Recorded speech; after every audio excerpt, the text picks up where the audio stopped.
Bien, hermanos, vamos a comenzar nuestra clase. Vamos a orar primeramente rogando a Dios que nos sea dirigiendo en este tiempo, ¿ya? Padre Celestial, muchas gracias te damos a ti por volver a reunirnos y, Señor, queremos en esta hora ir ante tu palabra, poder escudriñarla y, Señor, poder comprender las verdades que tú quieres que tengamos, Señor, y recibamos en nuestras vidas y guíanos en poder aplicarlas, Señor. Y Señor, guíanos siempre, Padre, en buscar hacer tu voluntad.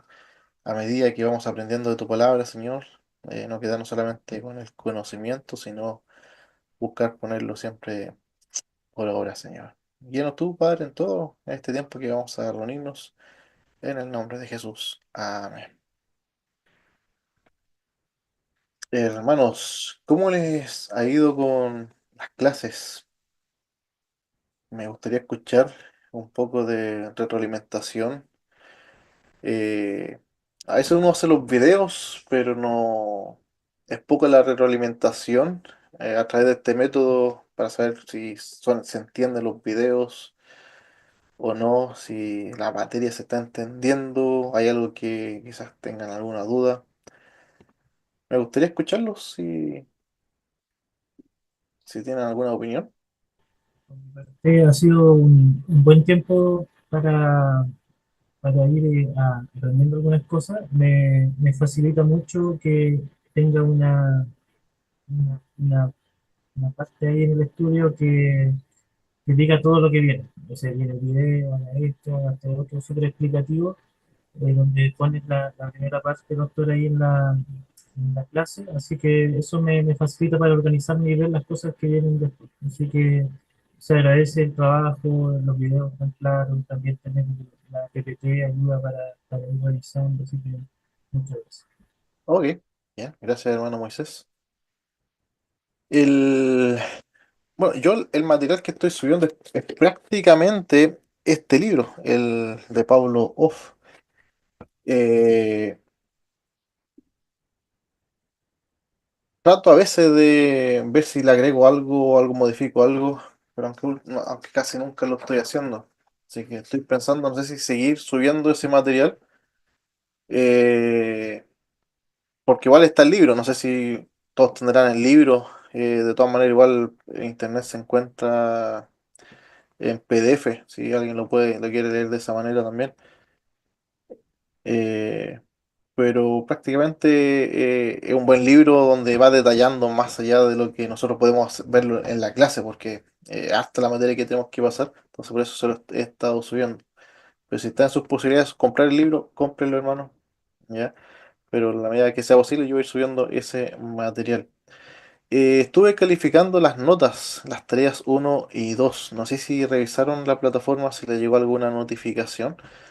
Hoy en la tarde subí tarea uno y tarea 2 las pude calificar.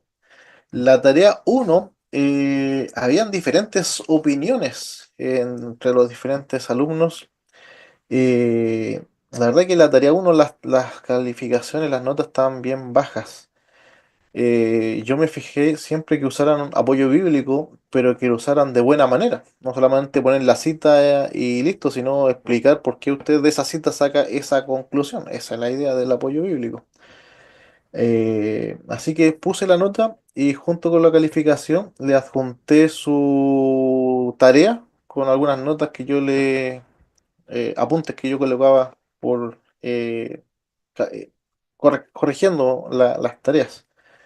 De todas maneras, pienso hacer un video respondiendo a las tareas, a las preguntas que se hacen para que no se queden con las dudas de saber cuál era la respuesta correcta a lo que se preguntaba. La tarea número 2 estuvo mucho mejor, ya que eran preguntas yo creo relacionadas directamente con la Biblia, era más fácil de buscar las respuestas, así que en esa hubieron buenas notas. Así que hermanos, revisen si les falta la nota, porque creo que tengo dos casos de hermanos que no tengo trabajos o tareas que, o sea, dentro de todos los archivos no la tengo la tarea enviada. Entonces, si usted ve que yo le coloqué ahí que no se ha enviado y usted la envió, comuníquese conmigo y, y para poder revisar nuevamente dentro de los archivos. Bueno, así que bueno, espero que queden contentos con la nota. Pero ánimo, hermanos. La idea siempre es seguir estudiando y buscar apoyo. Si tienen dudas en alguna tarea, en saber qué responder, hábleme por el WhatsApp o por correo y yo con gusto le voy a ayudar. A veces cuando es necesario también, hermanos, es bueno consultar material externo, algún comentario bíblico. A veces las Biblias con comentarios también son buenos, nos dan un poco mayor de claridad también cuando tenemos dudas, eh, o sobre todo cuando estamos buscando base bíblica para responder ciertos temas. Así que siempre es bueno, hermano. Si no tiene comentarios, creo que al principio le recomendé algunos, están en el sílabo también, algunas recomendaciones eh, para que se van buscando. Si no, me preguntan por WhatsApp y yo le puedo también recomendar algún comentario para resolver ciertas tareas. Bueno, bien, hermanos. Hoy vemos los capítulos, desde el capítulo 15 de Éxodo y llegamos hasta el capítulo 34. Es mucha la materia que es, o los capítulos que se abarcan en esta lección, pero por lo mismo vamos a hacerlo en dos partes. Los capítulos 15 al 18 se va a hacer mediante una pequeña tarea que ya está en la plataforma. Son solamente tres preguntas relacionadas con esos capítulos, que va a ser la tarea de la semana. En vez de quiz, hay tarea. Entonces, son solamente tres preguntas que ustedes deben responder luego de leer Éxodo 15, 16, 17 y 18, esos cuatro capítulos. Y hoy nos vamos a enfocar desde el capítulo 19 al 24 principalmente, y luego los capítulos 32 y 34, al 34 donde vemos una última partecita de este pasaje que nos corresponde el día de hoy. Hoy. Bien, hermanos. Entonces vamos a la Biblia, vamos al Éxodo. Abrimos ahí la Biblia en el capítulo 19. Este es el capítulo anterior, ¿no es cierto? A cuando Dios entrega los 10 mandamientos. Es un capítulo importante porque es la preparación a entregar estos mandatos. En el capítulo 19 ya nos encontramos con Israel ya en Sinaí. Dice en el versículo 1 del capítulo 19. En el mes tercero de la salida de los hijos de Israel de la tierra de Egipto, en el mismo día llegaron al desierto de Sinaí. Entonces, según lo que podemos ver, Israel llegó al monte Sinaí al tercer mes de su salida de Egipto, según podemos ver ahí en el versículo 1. Y esto vendría siendo en el mes de Sivan, que para nosotros vendría siendo mes de mayo o junio. Va por ahí más o menos en las fechas según nuestro calendario. Y según lo que vemos en el libro de Números, ahí está la cita, Israel permaneció ahí casi un año. Ahora, el propósito de la ley lo podemos ver en este capítulo principalmente. Vamos a seguir leyendo hasta el versículo 8. Estamos en Éxodo capítulo 19 y seguimos leyendo hasta el versículo 8. Dice en el versículo 2: habían salido de Refidim y llegaron al desierto de Sinaí y acamparon en el desierto, y acampó allí Israel delante del monte. Y Moisés subió a Dios, y Jehová lo llamó desde el monte diciendo: así dirás a la casa de Jacob y anunciarás a los hijos de Israel: vosotros visteis lo que hice a los egipcios, y cómo os tomé sobre alas de águilas y os he traído a mí. Ahora pues, si diereis oído a mi voz y guardareis mi pacto, vosotros seréis mi especial tesoro sobre todos los pueblos, porque mía es toda la tierra. Y vosotros Me seréis un reino de sacerdotes y gente santa. Estas son las palabras que dirás a los hijos de Israel. Entonces vino Moisés y llamó a los ancianos del pueblo y expuso en presencia de ellos todas estas palabras que Jehová le había mandado. Y todo el pueblo respondió a una y dijeron, todo lo que Jehová ha dicho, haremos. Y Moisés refirió a Jehová las palabras del pueblo. Y en el capítulo 20 versículo 2 dice, yo soy Jehová tu Dios, que te saqué de la tierra de Egipto, de casa de servidumbre. Entonces, esta es la introducción o la introducción para entregar los 10 mandamientos. Entonces, Dios coloca ciertas condiciones del pueblo, o al pueblo, perdón, y el pueblo acepta esas condiciones que Dios le coloca. Dios prometió 3 cosas condicionadas si el pueblo obedecía. En los versículos 5 al 6 podemos ver aquello. Primero, Dios promete que Israel sería su especial tesoro. Y eso implica un valor especial en una relación íntima con Dios. Que Jehová escogió entonces a Israel entre todas las naciones para que sea su pueblo, pero no cualquier pueblo, sino un pueblo especial. Era como, podríamos decir, para ser su esposa, podríamos decir. Era algo muy especial, muy valorado que iba a cuidar. También dice que ellos serían un reino de sacerdotes. Eso está hablando de que los israelitas tendrían el acceso a Dios y también deberían representar a Dios acá en la tierra ante el mundo. Es de eso está hablando, un reino de sacerdotes. También sería gente santa, gente diferente a las otras naciones, naciones paganas que rodeaban a Israel. Ellos tenían que ser una nación especial, una nación separada de las costumbres de las otras naciones, una nación que viva de una manera especial, una manera apartada para honrar al Señor, un Dios a quien ellos iban a servir, un Dios a quien ellos tenían que rendir culto. Entonces las 3 promesas, perdón, hechas a la nación también se cumplen en la iglesia. En la primera carta de Pedro, capítulo 2, vamos ahí, primera de Pedro, capítulo 2, versículo 9 y versículo 10, un versículo muy conocido, incluso las cantamos, todavía las cantamos en las iglesias. Dice, mas vosotros sois linaje escogido, real sacerdocio, nación santa, pueblo adquirido por Dios, para que anunciéis las virtudes de aquel que os llamó de las tinieblas a su luz admirable. Vosotros que en otro tiempo no erais pueblo, pero que ahora sois pueblo de Dios, que en otro tiempo no habíais alcanzado misericordia, pero ahora habéis alcanzado misericordia. Entonces, esas promesas se cumplen también en nosotros como iglesia. No quiere decir que nosotros hemos venido a reemplazar a Israel, ¿ya? No, no, no, no nos confundamos. Ya, pero sí la iglesia también se cumplen estas promesas que Dios le hizo a su pueblo.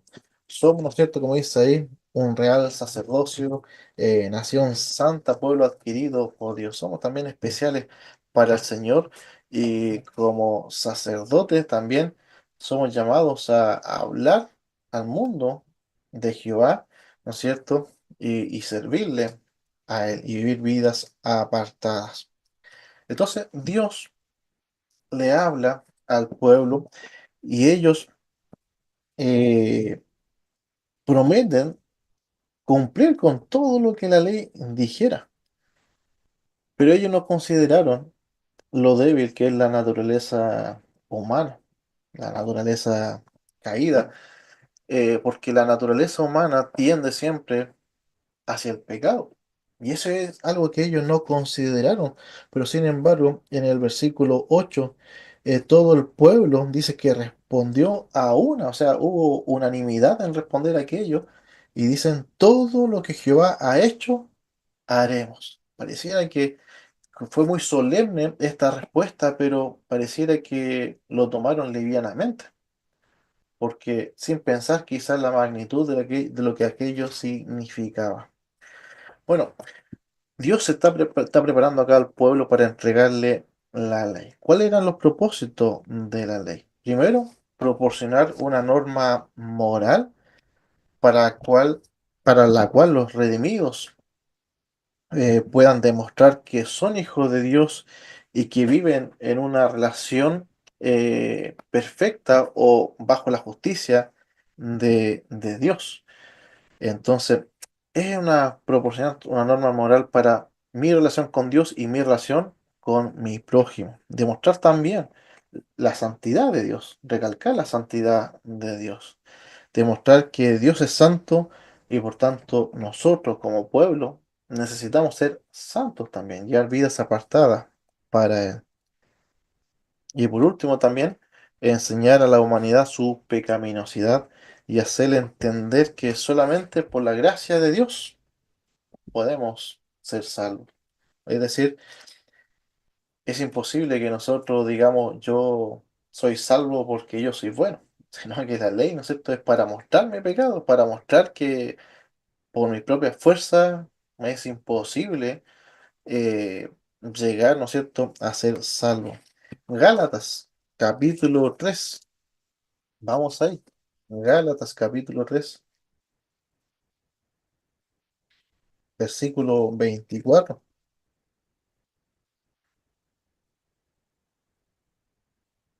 Dice Gálatas 3 24 y 25.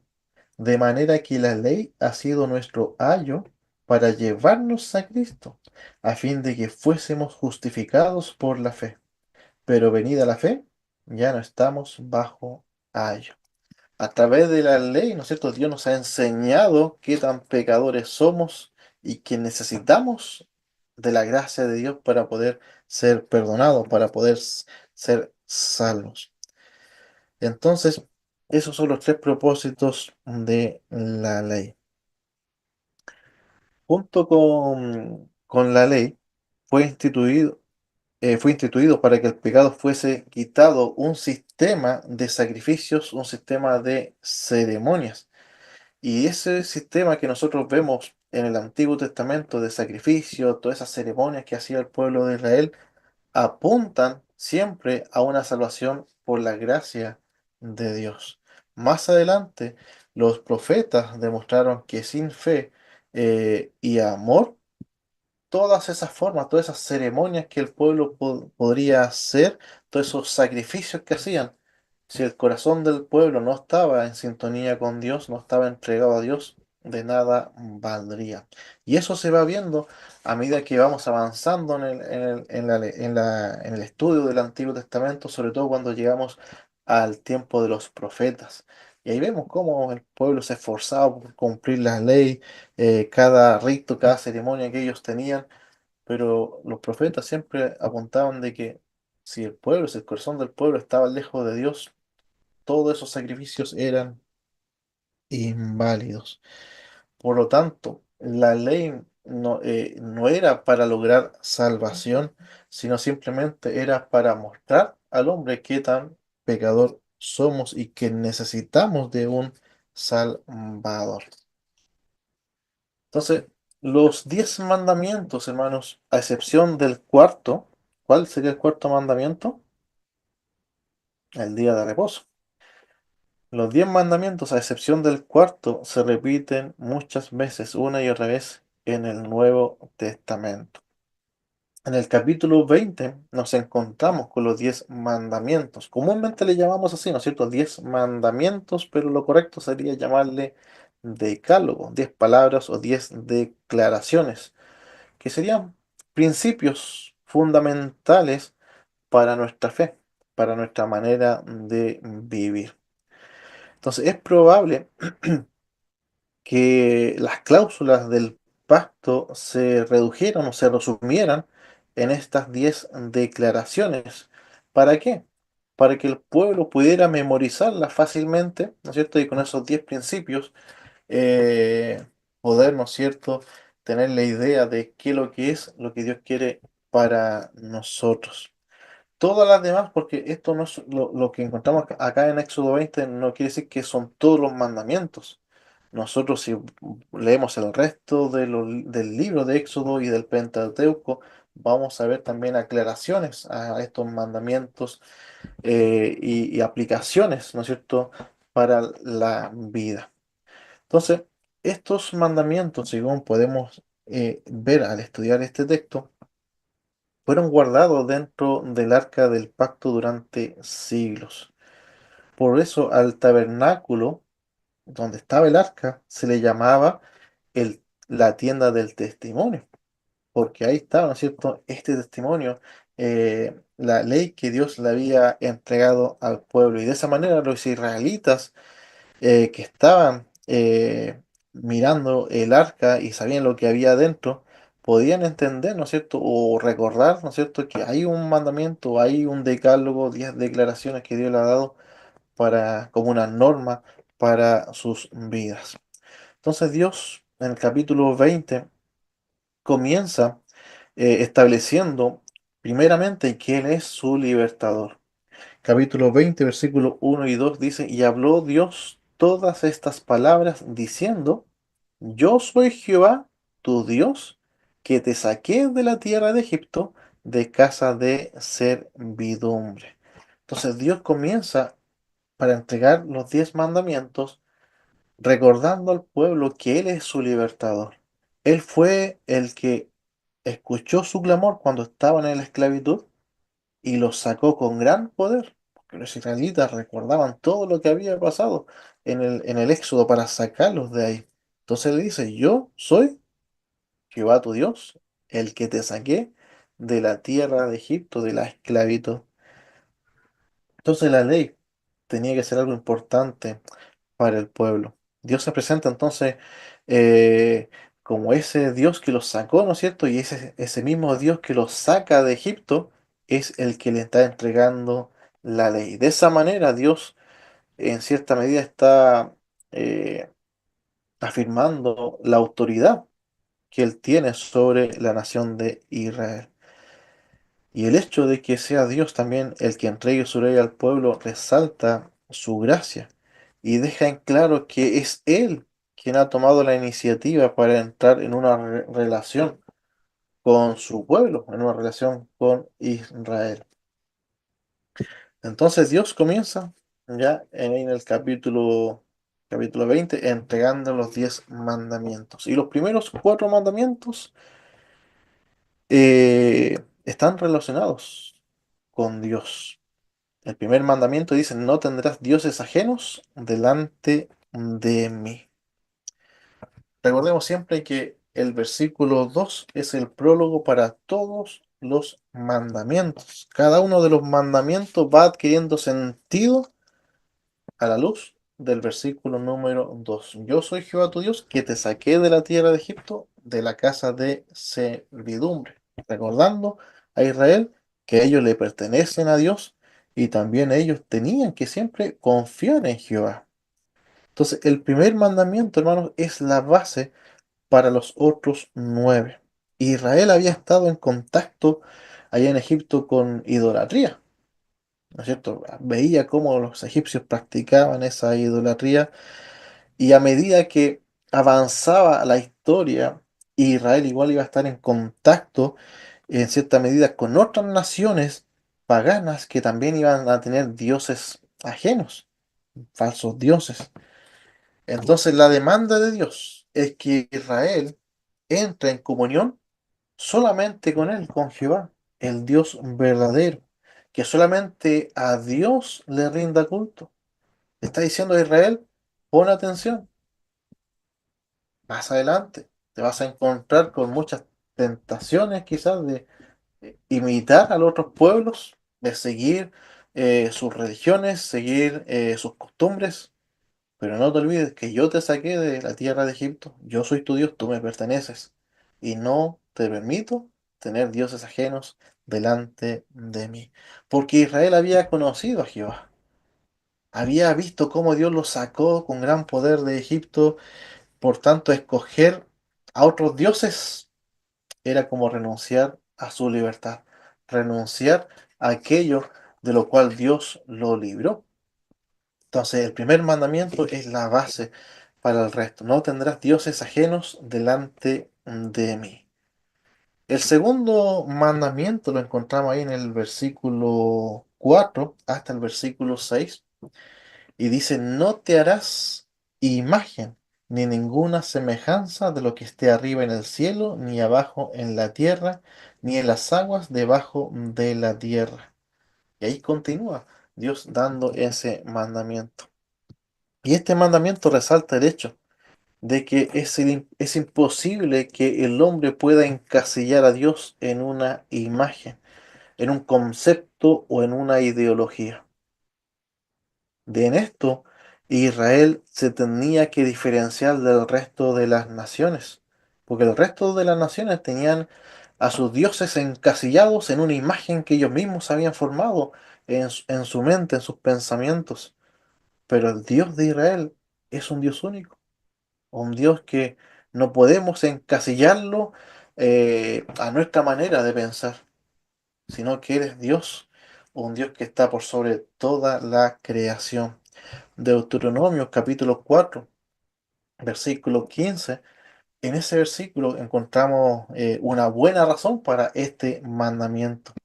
Deuteronomio 4:15 dice, pues ninguna figura visteis el día que Jehová habló con vosotros de en medio del fuego. Dios nunca se les presentó con una imagen a su pueblo y eso era muestra, ¿no es cierto?, de que Dios no podemos encasillarlo en una imagen. Las imágenes no son siempre esculturas, también pueden ser conceptos que el hombre tenga de Dios, conceptos muchas veces equivocados. Es muy común cuando vamos a evangelizar, cuando le estamos hablando a personas común de la gente, que ellos dicen yo creo a Dios, pero a mi manera. ¿Qué quiere decir eso? Que ellos se están planteando una imagen de Dios de acuerdo a lo que a ellos le conviene. Pero la Biblia nos enseña, no te harás imagen. No podemos encasillar a Dios en una imagen, en un concepto hecho en nuestra mente, sino debemos tener a Dios tal cual como Él se presenta en la Escritura. Tercer mandamiento, no tomarás el nombre de Jehová tu Dios en vano. Nos encontramos ahí en el versículo 7.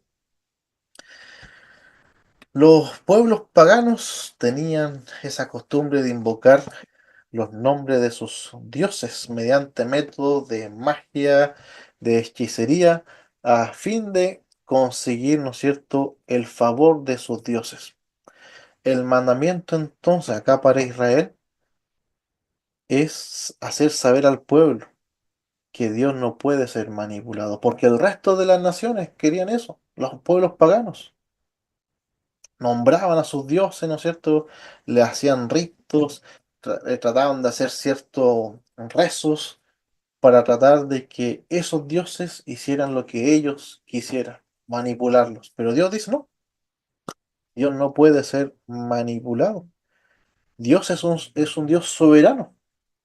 El Dios de Israel que los sacó de Egipto es soberano. Y eso ellos lo vieron ahí cuando los saca de Egipto, cómo Dios fue obrando y fue doblándole la mano, podríamos decir, al faraón hasta quebrar, ¿no es cierto?, el poder de faraón y destruir a su ejército ahí en el mar. Entonces, Jehová no puede ser manipulado, ellos no pueden tomar el nombre de Jehová en vano. También, ¿no es cierto?, se incluye tomar el nombre de Jehová para hacer un juramento en falso. Bueno, en sí, el mandamiento se pone a todo mal uso que podamos hacer del nombre de Dios. Y el cuarto mandamiento, que son los primeros cuatro, tienen relación con Dios, es acuérdate del día de reposo. Versículo 8 dice, acuérdate del día de reposo para santificarlo. Versículo 11 se da una razón, porque en 6 días hizo Jehová los cielos y la tierra, el mar y todas las cosas que en ellos hay, y reposó en el séptimo día.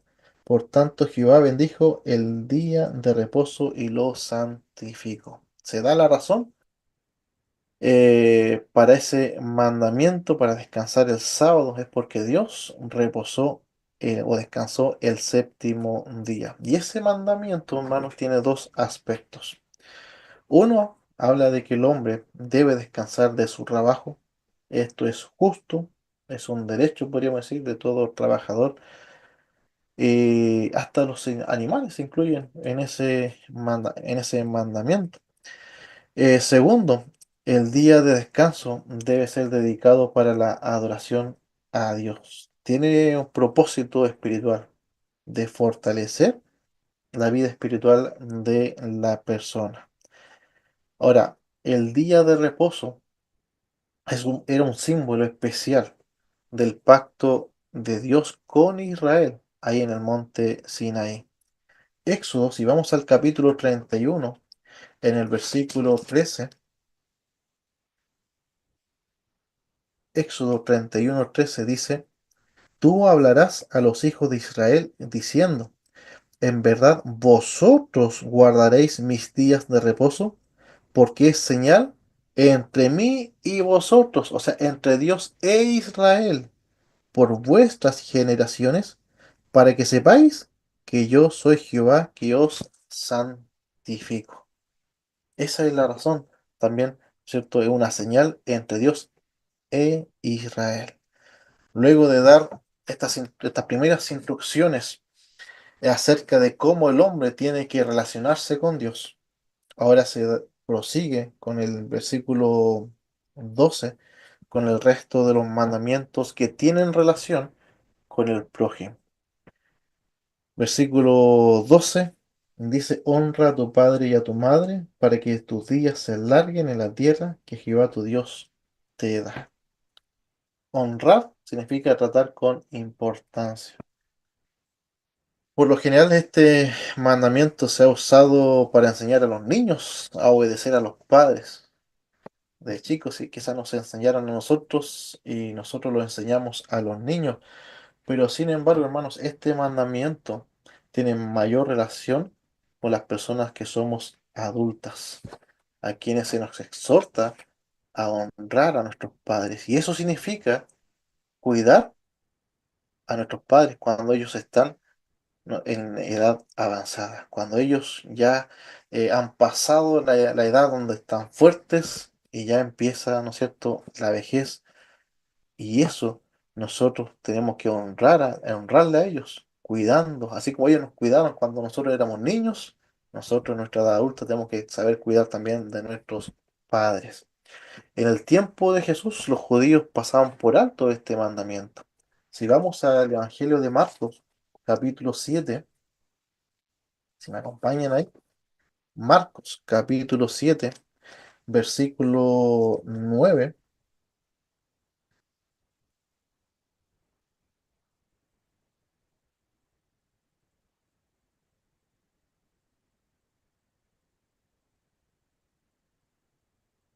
Marcos, capítulo 7, versículo 9. Dice: les decía también, aquí está hablando Jesús, bien invalidáis el mandamiento de Dios para guardar vuestra tradición, porque Moisés dijo, y aquí está citando Éxodo: honra a tu padre y a tu madre, y el que maldiga al padre o a la madre muera irremisiblemente. Pero vosotros decís, ellos habían cambiado ese mandamiento, lo habían acomodado a su conveniencia. Pero vosotros decís, basta que diga un nombre al padre o a la madre, es corbán, que quiere decir mi ofrenda a Dios, todo aquello con que pudiera ayudarte.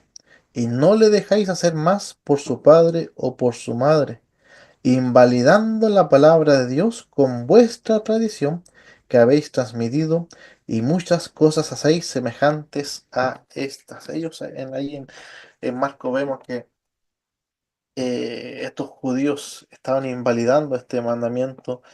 Ellos, la ley les pedía, ¿no es cierto?, cuidar de sus padres. Eso incluye también posiblemente dar alguna ayuda económica, pero ellos decían: no, esto es mi ofrenda para Jehová, así que no puedo ayudar a mis padres. Era un argumento que estaba hecho a la medida del hombre, podríamos decir, para, perdón, ahí sí, para ajustarlos a sus propias convicciones o conveniencia, mejor dicho. Entonces, utilizaban como argumento el hecho de que solo les quedaba la ofrenda para Dios, por lo tanto ellos no podían ayudar a sus padres. Entonces, de esa manera estaban invalidando este mandamiento. Versículo 13, un mandamiento bien preciso, dice, no matarás. Este mandamiento prohíbe el homicidio, pero no la pena capital, como lo podemos ver en otras partes del Pentateuco. Porque la misma ley estipulaba la pena de muerte. También apunta a las intenciones del corazón. Ahí en Mateo capítulo 5, cuando Jesús está enseñando, también dice, si tú deseas el mal ya a tu prójimo, ¿no es cierto? Ya está siendo homicida en tu corazón. Entonces no solamente está hablando de la parte física, sino también a las intenciones que vamos teniendo en nuestro corazón. Versículo 15, nos encontramos con el octavo mandamiento, no cometerás adulterio. ¿Cuál es el propósito original de este mandamiento? Preservar la institución del matrimonio. En otras palabras, proteger a la familia. El ideal de Dios es la monogamia, o sea, el esposo tiene una esposa solamente y viceversa. El adulterio altera el propósito de Dios y acarrea mal para la familia, acarrea mal para la sociedad. También Jesús en Mateo 5, versículos 27 y 28, también habla de que no solamente se trata de un adulterio llevarlo a la acción, sino también en la intención del corazón. Cualquiera que desea a una mujer, ¿no es cierto?, Eh, que no es su esposa, ya está adulterando con ella en su corazón, enseña Jesús. Versículo 15, y ahí está, perdón, ese es el octavo mandamiento. Dice, no hurtarás. Eso para proteger, ¿no es cierto?, la propiedad privada. Lo que es de mi prójimo, yo tengo que respetarlo y no puedo, ¿no es cierto?, hacer lo propio mío, si no me pertenece. Versículo 16, no hablarás contra tu prójimo falso testimonio. Ese mandamiento protege, perdón, no he pasado las láminas. Ahí sí. Ese mandamiento protege eh, la dignidad de mi prójimo, de mi hermano. Exige que los que testifican contra una persona sean honestos, que digan la verdad siempre. No que estás presentando falsos testigos, sino siempre actuar con la verdad. Si yo voy a testificar contra alguien, yo tengo que ser claro. No colocar, como se dice en buen chileno, de mi propia cosecha, sino realmente ser claro en lo que ha pasado, ¿no es cierto? Y no estar dando un falso testimonio. Y también eso incluye también hablar mal de mi prójimo. Ya todo lo que yo pudiera hablar que esté menoscabando la reputación de mi prójimo, también va en contra de este mandamiento.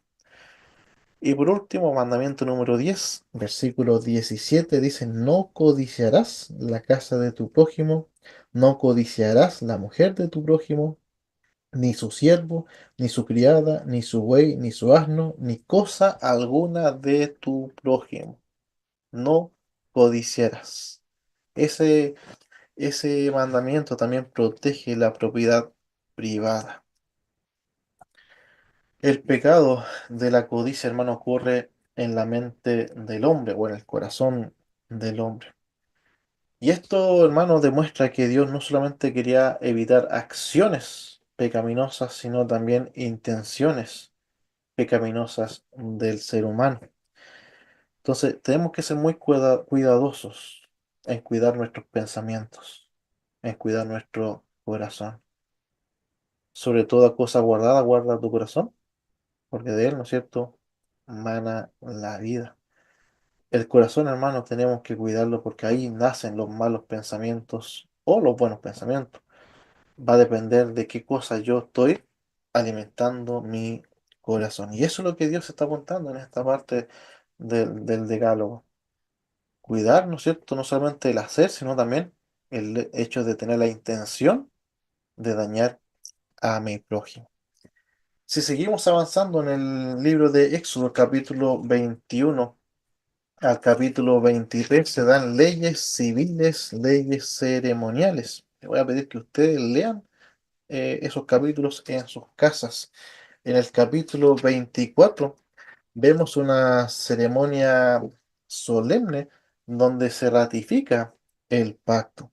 Cuando Moisés bajó del monte, dio la ley al pueblo. El pueblo aceptó la ley y promete hacer todo lo que Jehová había dicho.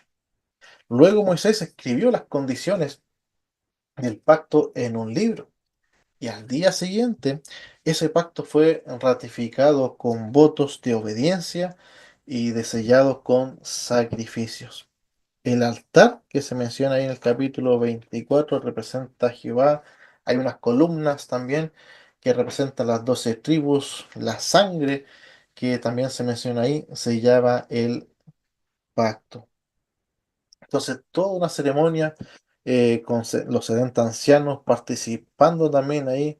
Se ven las figuras de un banquete de comunión con Dios y presencian también ahí una teofanía, ¿ya? Donde ven al Dios de Israel. Bueno, es en esa ceremonia el pueblo ratifica el pacto y bueno, dice, bueno, vamos a hacer todo lo que Jehová ha mandado. Nos saltamos al capítulo 31. eh, los capítulos 32 al 34 siguen cronológicamente el relato del pacto de la ley. En este pasaje vemos que menos de 40 días después de que Israel prometió solemnemente guardar la ley, ellos quebrantaron ese pacto. Ellos prometieron, quizás livianamente, sin considerar el corazón del hombre, sin considerar la naturaleza pecaminosa que nos lleva siempre al pecado. Capítulo 31, de versículo 18 en adelante, vemos, ¿no es cierto?, el relato del becerro de oro. Moisés estaba en el monte con Jehová eh, y esta espera de 40 días, donde Moisés se había alejado del pueblo para ir a encontrarse con Jehová, impacientó al pueblo y ellos hicieron algo, ¿no es cierto?, que causó una tragedia en ellos. Dice el versículo 18 del capítulo 31. Y dio Moisés, cuando acabó de hablar con él en el monte de Sinaí, y dio a Moisés, perdón, cuando acabó de hablar con él en el monte de Sinaí, dos tablas del testimonio, tablas de piedra escritas con el dedo de Dios. Capítulo 32. Viendo el pueblo que Moisés tardaba en descender del monte, se acercaron entonces a Aarón y le dijeron, levántate, haznos dioses que vayan delante de nosotros. Se olvidaron fácilmente que fue Dios quien los sacó de la tierra de Egipto. Y le están diciendo a Aarón que le haga nuevos dioses que vayan delante de ellos. Porque a este Moisés, el varón que nos sacó de la tierra de Egipto, no sabemos qué le haya acontecido. Y Aarón les dijo, apartad los zarcillos de oro que están en las orejas de vuestras mujeres, de vuestros hijos y de vuestras hijas, y traédmelos. Entonces todo el pueblo apartó los zarcillos de oro que tenían en sus orejas, y los trajeron a Aarón. Y él los tomó de las manos de ellos, y les dio forma con buril, e hizo con ello un becerro de fundición. Entonces dijeron, Israel, estos son tus dioses que te sacaron de la tierra de Egipto. Y viendo esto, Aarón edificó un altar delante del becerro y pregonó a Aarón y dijo, mañana será fiesta para Jehová. Y al día siguiente madrugaron y ofrecieron holocaustos y presentaron ofrendas de paz, y se sentó el pueblo a comer y a beber, y se levantó a regocijarse. Moisés estaba en el monte con Jehová, el pueblo se impacienta y deciden hacer algo para remediar esa falta del líder en el cual ellos estaban confiando en Moisés. Se acercan a Aarón, se congregan, se reúnen, esa es la idea que tiene el texto, eh, y de una manera formal le hablan a Aarón y le solicitan que le hagan dioses que vayan delante de ellos. Dice en el versículo 1 del capítulo 32, se acercaron entonces a Aarón. Ese acercarse está hablando de de congregarse o convocar a una asamblea. O sea, fue algo, no opiniones solamente, sino algo que el pueblo había conversado y que juntos, ¿no es cierto? Quizás en unanimidad, le plantearon a Aarón, haznos dioses que vayan delante de nosotros. ¿De dónde sacaron esa idea los israelitas? Sin duda, ellos empezaron a poner su mirada en el pasado y empezaron a mirar hacia Egipto, porque allá vieron cómo los egipcios tenían dioses y ellos, hasta el momento, ¿no es cierto? Ahí tenían a un dios que no podían ver.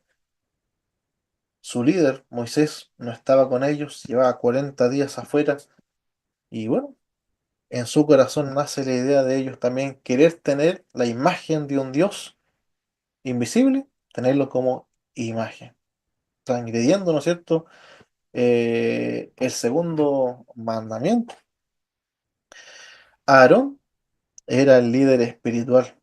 Aarón debería haber sido firme con el pueblo y haberle dicho, no, no es la voluntad de Dios, pero él no tuvo la firmeza suficiente para impedir que el pueblo, ¿no es cierto?, quebrantara los mandamientos. Y acepta la petición del pueblo, le pide que le traigan aretes de oro, joyas, eh, y esas joyas, lo más probable, era que eran parte de lo que ellos habían sacado de Egipto, porque cuando ellos salieron de Egipto, eh, a ellos le dieron joyas y es parte de esas mismas joyas, ¿no es cierto? Ellos las traen a Aarón y Aarón toma un cincel y funde, ¿no es cierto? Y le da forma, ¿no es cierto?, de este becerro.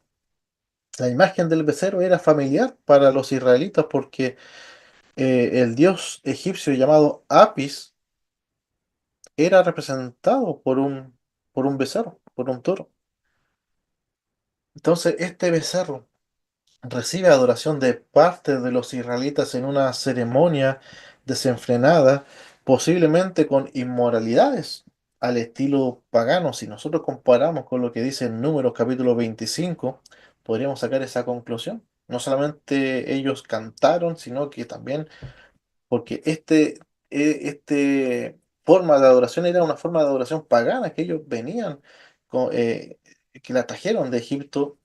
Entonces lo más probable es que ellos también hicieron actos paganos que incluye seguramente la inmoralidad para adorar de esa forma. Y a ese becerro lo identifican con ese Dios que lo sacó de la tierra de Egipto. Entonces vemos a un pueblo que ha caído en la apostasía y con esa apostasía ellos provocan la ira de Dios. ¿Qué pasó? Sigamos leyendo, capítulo 32 versículo 7. Entonces Jehová dijo a Moisés, anda, desciende, porque tu pueblo que sacaste de la tierra de Egipto se ha corrompido. Ya no es un pueblo santo, es un pueblo que se ha corrompido. Dice, pronto se han apartado del camino que yo les mandé. ¿Cuánto tiempo? 40 días, luego que ellos habían prometido obedecer a los mandamientos. Por eso Dios dice, pronto se han apartado del camino que yo les mandé. Se han hecho un becerro de fundición y lo han adorado, y le han ofrecido sacrificios y han dicho, Israel, estos son tus dioses que te sacaron de la tierra de Egipto. Dijo más Jehová a Moisés, yo he visto a este pueblo, que por cierto es pueblo de dura cerviz. Ahora pues, déjame que se encienda mi ira con ellos y los consuma, y de ti yo haré una nación grande. Hermano, Dios no tolera la apostasía. Y Dios responde, porque Él es un Dios santo y no permite que su pueblo esté en pecado. Y aquí vemos la ira de Dios sobre el pecador. Deja que descienda mi ira en ellos y los consuma. Y de ti, Moisés, volveré a ser una nación grande. ¿Sabe? Eh, la ira de Dios, el pueblo provocó la ira de Dios, pero Moisés, y aquí vemos quizá el liderazgo de Moisés también, y el amor de Moisés por su pueblo. Porque Moisés, ¿qué es lo que hizo cuando se entera de lo que está pasando? Cuando se entera lo que Dios quiere hacer con el pueblo. En el versículo 11 dice, entonces Moisés oró en presencia de Jehová su Dios y dijo, oh Jehová, ¿por qué se encenderá tu furor contra tu pueblo, que tú sacaste de la tierra de Egipto con gran poder y con mano fuerte? Moisés empieza a interceder por el pueblo. Y Moisés reconoce ahí que no fue él quien sacó a la nación de Egipto, sino que fue Dios con mano poderosa quien los libró de la esclavitud. Entonces Moisés empieza a interceder por el pueblo. Pero a pesar de la intercesión de Moisés, de la misericordia de Dios, esa rebelión acarreó un castigo para Israel. Primero, ellos tuvieron que ver cómo las tablas de la ley fueron rotas, un acto que simbolizó que la idolatría de ellos había anulado un pacto. Segundo, fueron obligados a beber el agua mezclada con el mismo polvo del oro que ellos hicieron, con que habían hecho ese becerro. Entonces, ese becerro era símbolo del pecado de ellos. Y tercero, luego Moisés invitó a todos los que se quisieran juntar con él, o sea, aquellos que estaban arrepentidos quizás de lo que el pueblo había hecho, y otros también que no participaron. Los levitas se pusieron del lado de Moisés y le obedecieron matando a espada a 3.000 de los que probablemente eran los más obstinados con esa idolatría. En el capítulo 32 versículo 30, perdón, versículo 30 en adelante, Moisés vuelve a interceder. Dice, aconteció que al día siguiente dijo Moisés al pueblo, vosotros habéis cometido gran pecado, pero yo subiré ahora a Jehová. Quizás le aplacaré acerca de vuestro pecado. Entonces volvió Moisés a Jehová y dijo, te ruego pues, este pueblo ha cometido un gran pecado porque se hicieron dioses de oro, que perdones ahora su pecado y si no, ráeme ahora de tu libro que has escrito. Y Jehová respondió a Moisés, al que pecare contra mí, a este raeré yo de mi libro. Ve pues ahora, lleva a este pueblo a donde te he dicho, que he aquí mi ángel irá delante de ti, pero en el día del castigo yo castigaré a ellos su pecado. Y Jehová hirió al pueblo porque habían hecho el becerro que formó Aarón. Entonces ahí vemos, ahí seguimos leyendo hasta el versículo, bueno, todo el capítulo 33 cómo Moisés sigue intercediendo por el pueblo. En el capítulo 34 está el pacto o el relato de ese pacto renovado. Moisés vuelve a subir al monte Sinaí y allí el pacto es renovado. Y nuevas tablas de la ley fueron escritas. Dios le concedió a Moisés una nueva revelación del carácter de él, proclamando su nombre. Versículos 6 y 7 dice, y del capítulo 34. Y pasando Jehová por delante de él, proclamó, Jehová, Jehová, fuerte, misericordioso y piadoso, tardo para la ira y grande en misericordia y verdad. Versículo 7, que guarda misericordia a millares, que perdona la iniquidad, la rebelión y el pecado, y que de ningún modo tendrá por inocente al malvado, que visita la iniquidad de los padres sobre los hijos y sobre los hijos de los hijos, hasta la tercera y cuarta generación. Entonces ahí proclama su nombre, Jehová fuerte, misericordioso, piadoso, tardo para la ira, grande en misericordia, un Dios que perdona, pero que no tendrá por inocente al malvado. Dios es un Dios santo, un Dios que perdona al hombre, que siempre busca la reconciliación, pero Él no puede pasar por alto el pecado. Bueno, hermanos, hasta ahí llega la lección. Eh, es harta lectura para esta semana, pero háganse el tiempo. Lean del capítulo 15 hasta el capítulo 34. Y hay una tarea. Son solamente tres preguntas relacionadas con Éxodo capítulo 15 al capítulo 18. Ya está en la plataforma la tarea. La pueden responder. Tienen hasta el próximo miércoles en la noche para subir su respuesta. El, hace dos clases atrás subí un foro. Todavía no lo he calificado porque creo que puse hasta hoy en la noche para participar del foro. Ya si alguien no lo ha hecho o quiere sumar algún comentario, todavía tiene tiempo. Y durante la semana yo voy a estar subiendo la calificación de ese foro. Pero han sido buenas las respuestas que han dado, buenos los comentarios. Así que ha sido grato para mí leerles, hermanos. Bien, hermanos. Que el Señor les bendiga, tengan una buena semana y recuerden, si tienen dudas con la tarea, háblenme, pregúntenme, eh, les puedo recomendar quizá alguna lectura para que puedan orientarse en responder. Bien, hermanos, que el Señor les bendiga, tengan todos una muy buena semana.